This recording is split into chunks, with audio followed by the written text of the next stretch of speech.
तो hello everyone, today will discuss about vector and scalar. तो ये जो चैप्टर है, थर्ड चैप्टर है क्लास +1 का, मोशन इन प्लेन। जो बच्चे +1 में जा रहे हैं, उनके जो जेई नीट की या फिर तैयारी कर रहे हैं फिजिक्स से, या बोर्ड की तैयारी कर रहे हैं, उनके लिए इंपॉर्टेंट वीडियो होने वाली है। हम बात करेंगे मोशन प्लेन में। फर्स्ट टॉपिक है आपका vector and scalar. So vector scalar क्या होता है हम डिस्कस करेंगे डिटेल में। सबसे पहले आप देख सकते हो vector and scalar written notes से अब मैं आपको एक्सप्लेन करने जा रहा हूँ स्पेशली। सबसे पहले हम बात करेंगे स्केलर की। स्केलर किस चीज़ को बोला गया जिसमें सिर्फ मैग्नीट्यूड है, डायरेक्शन नहीं है। जब भी हम किसी फिजिकल क्वांटिटी की बात कर रहे हैं जिसके से पास सिर्फ डायरेक्शन है, मैग्नीट्यूड नहीं है, ऐसा क्या हो सकता है? एग्जाम्पल हमारे पास है, स्पीड हमारे पास हो सकती है, डिस्टेंस हो सकता है। ये सारी चीज़ें कौन से इसमें आती हैं? स्केलर में आती हैं। इसमें सिर्फ मैग्नीट्यूड है, मतलब सिर्फ वैल्यू है। स्पीड की बात करें 70 किलोमीटर पर आवर, या डिस्टेंस की बात करें 10 मीटर, 15 मीटर, 20 मीटर, ये सारे एग्जांपल्स हैं। और भी इसमें एग्जांपल दे रखे हैं आपको। डिस्टेंस, मास क्या होता है? डेंसिटी बाय वॉल्यूम, या कहीं विदाउट ग्रेविटी मास है, तो ये भी एक मैग्नीट्यूड की फॉर्म में है। तो यहाँ साफ साफ लिखा है physical quantity which has a magnitude but not specific direction. तो उसने कहा मैग्नीट्यूड है, स्पेसिफिक डायरेक्शन नहीं है। इसको हम क्या नाम दिया है? इसको नाम दिया है स्केलर का। सबको पता है इसका, पर डेफिनेशन क्या लिखनी है वो आपको यहाँ पे नोट कर लेना है। अगर किसी बच्चे को पीडीएफ भी चाहिए, मुझे कमेंट कर देना, मैं पीडीएफ भी आपको लिंक में प्रोवाइड कर दूँ। सो नेक्स्ट आपके पास है वेक्टर। तो वेक्टर की बात करें, मैग्नीट्यूड भी है एज वेल एज डायरेक्शन भी है। वो फिजिकल क्वांटिटी की बात करें, इसमें मैग्नीट्यूड के साथ साथ डायरेक्शन भी है। अब ये कौन से हो सकते हैं? एक्सेलरेशन हो सकता है, वेलोसिटी हो सकता है, फोर्स हो सकता है। जब भी हम किसी चीज़ को डिराइव करते हैं, मोस्ट ऑफ टाइम हम वेक्टर का यूज़ करते हैं। आप देखो कैसे, physical quantity which has magnitude as well as direction. तो इसने कहा वेक्टर लॉ ऑफ एडिशन का नाम है। तो यहाँ पे फोर्स किस चीज़ को है? वेलोसिटी है, और डिस्प्लेसमेंट है, मोमेंटम है। जिसके अंदर हम फोर्स क्या है? मास इंटू एक्सेलरेशन है, फोर्स भी। और वेलोसिटी क्या है? Change in distance over time. और मोमेंटम क्या है? Product into velocity, mass into velocity की बात हो रही है नहीं। तो ये सारी चीज़ें हम किस में यूज़ करते हैं? इसमें मैग्नीट्यूड भी है और डायरेक्शन भी है। और इसको इंडिकेट कैसे किया जाता है? मोस्ट ऑफ टाइम आप देखो, डायरेक्शन को हम ऊपर एरो बनाते हैं, हेड और टेल लगाते हैं, जिसके साथ हम उसको इंडिकेट किया जाता है।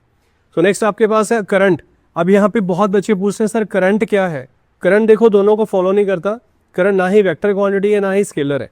तो यहाँ पे इसके पास मैग्नीट्यूड भी है और वो डायरेक्शन को भी फॉलो नहीं करता। मतलब करंट जो है वो वेक्टर क्वांटिटी नहीं है, वो डायरेक्शन भी है, उसके पास मैग्नीट्यूड भी है। ये क्या कर रहा है? वेक्टर लॉ ऑफ एडिशन को नहीं मानता, क्योंकि यहाँ पे इसकी वैल्यू भी है और इसका अपना मैग्नीट्यूड भी है। तो इसलिए ये कंडीशन जो है ये किसमें? वेक्टर के अंदर सेटिस्फाई नहीं होती है, वेक्टर के लॉ को फॉलो नहीं करती है। उसके बाद है representation of a vector quantity. अब रिप्रेजेंट कैसे करेंगे, इसको सबसे मेन इशू है, रिप्रेजेंट कैसे किया जाता है। आप देख सकते हो लिख रखा है आपके पास एरो प्रोपोर्शनल।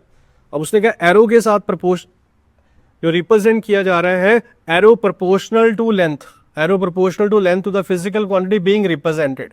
मतलब जो वेक्टर वेरिएबल है आपका, उसको एरो की फॉर्म में रिप्रेजेंट किया जा रहा है। ऐसे ये आपके पास क्या है? एरो के साथ हम रिप्रेजेंट करेंगे, साइन की फॉर्म में पॉजिटिव है, नेगेटिव है, और डायरेक्शन को इंडिकेट करेगा। अगर हम पॉजिटिव डायरेक्शन ले रहे हैं तो साइन पॉजिटिव रहेगा, अदरवाइज अगेंस्ट द डायरेक्शन है तो नेगेटिव रहेगा। अब देखो मेरे पास कुछ प्रैक्टिस के लिए दे रखे हैं।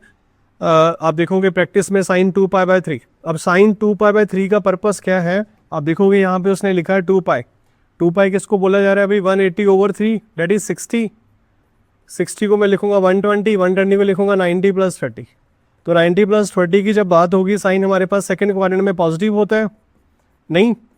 तो इसका मतलब क्या है कि ये मेरे पास कौन सा सेकंड क्वाड्रेंट में एग्जिस्ट कर रहा है, तो साइन 30 की वैल्यू √3/2 है। सेम चीज़ tan 3π/4 के साथ कर रहे हैं। तो हमें पता है कि हमारे पास फॉर्मूला क्या है, आफ्टर स्कूल टू कॉलेज। ये फॉर्मूला है, इसमें ऑल एंगल पॉजिटिव है, साइन कॉसेक पॉजिटिव है, और यहाँ पे tan कॉट पॉजिटिव है, और ये क्या है? कॉस सीकेंड पॉजिटिव है। Remaining angles are negative. तो इसके बेसिस पे हम जज कर लेंगे कौन सा नेगेटिव है कौन सा पॉजिटिव है। तो 90 + 30 आपने देखा √3/2 है साइन 30 की वैल्यू, तो इसका मतलब क्या है? तो ये पॉजिटिव है, तो लिख दिया आपने। फिर उसके बाद tan 3π/4 की बात हो रही है। 3π/4 को मैं लिखूंगा क्या? पाई की वैल्यू 180 है ओवर 4। और उसने कहा डिवाइड करें इसको, 180/4 करेंगे, मेरे पास क्या वैल्यू आने वाली है? हाँ जी, तो आपको पता है किस पे जाएगा? मोस्ट ऑफ टाइम अगर हम डिवाइड करें इसको, मेरे पास आ गया 4, ये आ गया 16, फिर 20, मतलब 45 पे जा रहा है। 45 को 3 से करेंगे कितना आएगा? 135। तो 135 को जब मैं इंडिकेट करूंगा, मेरे पास क्या आएगा? 90 + 45। तो 90 + 45 का मतलब है सेकंड क्वाड्रेंट में हमारा tan नेगेटिव होता है, तो वहाँ पे उसने -1 लिखा है, अदरवाइज tan 45 1 होता है। ठीक है जी, सेकंड क्वाड्रेंट में tan आपका नेगेटिव है। सेम चीज़ हम कॉस में करेंगे, सेम चीज़ हम tan में करेंगे दोबारा। किसी बच्चे को कोई डाउट होता है कमेंट कर सकते हो। मेरा पर्पस है आपको सिंप्लीफाई वे से एक्सप्लेन करना ताकि हर बच्चे को समझ आए। अगर किसी बच्चे को रिक्वायरमेंट होती है वो भी बता सकता है। ठीक है जी। नेक्स्ट आपके पास है ट्रायंगल लॉ ऑफ एडिशन। ये सबको पता है ट्रायंगल लॉ ऑफ एडिशन मेरे पास क्या है, जिसमें हम दो वेक्टर्स के सम की मैग्नीट्यूड की बात कर रहे हैं। फर्स्ट वेक्टर है, सेकंड वेक्टर है। मतलब मोस्ट ऑफ टाइम जब भी आप ट्रायंगल लॉ की बात करेंगे तो मेरे पास क्या आएगा, A B, A dash plus B dash किसके इक्वल है, सी के इक्वल है। ए बी का सम क्या है, थर्ड के इक्वल है। मतलब यहाँ उसने बता दिया। अब ये क्या है, ये क्या बता रहा है, हेड और टेल को बता रहा है, मतलब पोजीशन के साइन को बता रहा है। कैसे, उसने कहा जब मैं बात करूंगा ट्रायंगल लॉ की तो मेरे पास क्या है, tail of second vector, tail of second vector. मतलब यहाँ पे अगर मैं इसको ज्वाइन करता हूँ, आप देखो ये मेरे पास क्या है, टेल ऑफ सेकेंड वेक्टर। ये फर्स्ट वेक्टर की टेल है, ये सेकेंड वेक्टर की टेल है। यहाँ पे ये दोनों का हेड है। यहाँ साफ साफ बोला गया tail of second vector on the head of first vector, now complete the triangle of resultant vector. तो हम बात किस चीज़ की कर रहे हैं, complete the triangle of addition की। तो यहाँ पे टेल और वेक्टर का आपने टेल और हेड का भी ध्यान रखना है। ठीक है जी। सो ये क्या है, ट्रायंगल ऑफ एडिशन है। आप इसको साथ के साथ नोट्स भी कर सकते हैं। ठीक है, रिटन नोट्स से बताने का फायदा यही है कि तो आपको सारी चीज़ें समझ आ जाए। ठीक है, और बहुत सिंप्लीफाई वे से आपको बताया जा रहा है। फिर भी किसी बच्चे का डाउट है वो कमेंट कर सकते हैं। सो आप देखो यहाँ पे बात हो रही है, सी आपको दे दी है और बी भी दे रखा है, ए भी दे रखा है। Now I can see dash that is A dash plus B dash. तो मैं देख रहा हूँ ट्रायंगल ऑफ एडिशन के अकॉर्डिंग मैंने इसको ऐड किया। थीटा मेरे पास क्या आ रहा है, आप थीटा कहेंगे परपेंडिकुलर अपॉन बेस। तो ये मेरे पास क्या है, as per triangle of addition you already know perpendicular upon base that is 4/3। 4/3 क्या है, tan थीटा। तो यहाँ पे थीटा की जो वैल्यू है tan इनवर्स 4/3। ठीक है जी। उसके बाद है एक्सेलरेशन क्या है, 1 किलोमीटर नॉर्थ, 1 किलोमीटर। अब नॉर्थ की बात करें, नॉर्थ कहाँ होता है, डायग्राम बना लेंगे, north, south, east and west. उसने कहा 1 किलोमीटर नॉर्थ, मतलब ऊपर जा रहे हैं हम। कितना, 1 किलोमीटर। डायरेक्शन दे दी आपको उसने वेक्टर फॉर्म में। ठीक है, अब ये क्या यूनिट वेक्टर है, इसमें डायरेक्शन भी है, अपॉन में मैग्नीट्यूड भी है। ठीक है जी। तो इसका मतलब है हम इसको इंडिकेट कर रहे हैं inverse trigonometric condition for angles. अब यहाँ इनवर्स की बात कर रहे हो, इनवर्स के अंदर क्या केस रहेगा, हाँ जी, साइन इनवर्स। साइन इनवर्स का मतलब है जब हम रेसिप्रोकल कर रहे हैं, चेंज कर रहे हैं। कैसे, आप देखो tan इनवर्स x की बात हो रही है। tan इनवर्स x मतलब tan इनवर्स 145 डिग्री है। एंगल की बात होगी, साइन इनवर्स 1/2 है, इसका मतलब एंगल 30 डिग्री है। उसके बाद है रेडियन मेजर ऑफ एंगल। अब रेडियन को मेजर किया जा रहा है एंगल में। अब रेडियन का मतलब क्या है, मैं 360 को 2 पाई में लिख रहा हूँ, डेट इज अ रेडियन। आपने देखा 360 को मैंने क्या लिखा, 2 पाई में लिखा, ये रेडियन की फॉर्म में।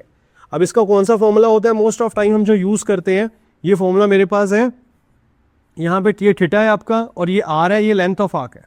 तो L is equal to R into theta. Angle क्या है, 90 से ज़्यादा है, पाई माइनस थीटा की बात करेंगे, मेरे पास साइन थीटा आएगा। कॉस पाई माइनस थीटा है तो माइनस कॉस थीटा है। टेन पाई माइनस थीटा है तो माइनस टेन थीटा है। टेन पाई प्लस थीटा है तो माइनस साइन थीटा है। ये किस चीज़ की बात हो रही है भाई, हम बात कर रहे हैं रेशो की, एंगल्स की।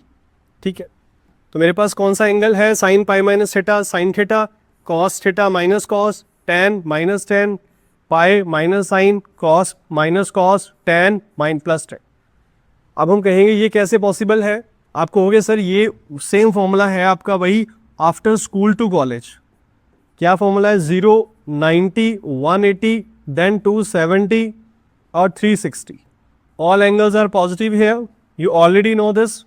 Sign cosec positive, remaining angles are negative, you already know this. tan cot positive, remaining angles are negative, ये ऑलरेडी नो। अगर किसी बच्चे को नहीं पता वो पूछ सकता है। cos secant positive, remaining are negative. ठीक है जी। तो यहाँ पे बात हो रही है tan पाई माइनस थीटा।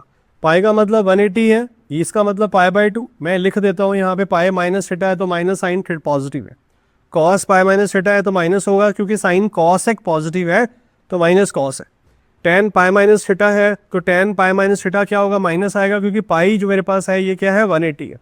और ये क्या होगा, 3π/2 होगा, और ये होगा 2 पाई। ठीक है जी। तो इसके अकॉर्डिंग हम इस टेबल्स के अकॉर्डिंग इसको रेशो को डिफाइन कर लेंगे। अब उसने बताया आपको, नेक्स्ट मेरे पास आने वाला है, नोट आपने करना है। उसने बता रखा है sine 37 3/5। So what is sine 37, you already know. Pandit Badri Prasad हर बोले साइन कॉस टेन। तो साइन की बात करें P/H, P मेरे पास क्या होने वाला है, ये मेरे पास क्या है, परपेंडिकुलर और एच मेरे पास है 5। तो एज पर फॉर्मूला आपने कहा साइन थीटा जो है वो क्या है 3/5 है, तो लिख लिया आपने 37 cos 37 4/5, 4 मेरे पास क्या है बेस है और एच मेरे पास हाइपोटेन्यूज है, मैं लिख देता हूँ एच मेरे पास है और ये बेस है, ये परपेंडिकुलर है। इसका स्पेशल ध्यान रखना है, अगर मैं एंगल इसको ए को ले रहा हूँ तो ये परपेंडिकुलर है, एंगल सी है तो ये परपेंडिकुलर है। अगर एंगल सी है तो ए बी परपेंडिकुलर है, अगर एंगल ए है तो बी सी परपेंडिकुलर है। ठीक है जी। आपका साइन मेरे पास क्या है P/H, कॉस मेरे पास क्या है B/H। ठीक है अब A + B + A, ये क्या है कम्यूटेटिव लॉ है। ये कौन सा लॉ है? कम्यूटेटिव लॉ है। एंगल बिटवीन टू वेक्टर, दो वेक्टर्स के बीच के एंगल की बात हो रही है। How we can do this? You can see here angle between two vectors defined as non reflex angle. कौन सा एंगल होगा? दो एंगल्स के बीच का एंगल को नाम दिए है नॉन रिफ्लेक्स, मतलब जब टेल टू टेल ज्वाइन कर रहा है। अब ये टेल है, ये हेड है और ये टेल है। अब यहाँ पे कंप्लीट है बिकॉज ये हेड है हमारे पास, ये टेल है। आप कहोगे सर ये हेड है और ये टेल है। ठीक है, अब ये किसकी डेफिनेशन मैंने लिखवाई है? Angle between two vector. तो आप देखोगे angle between two vector define कर रहा है, नॉन रिफ्लेक्स एंगल को बता रहा है। तो यहाँ पे उसने कहा they are joint tail to tail, special condition आपको रिप्रेजेंट की है, तो इस चीज का आपने ध्यान रखना है। ठीक है जी।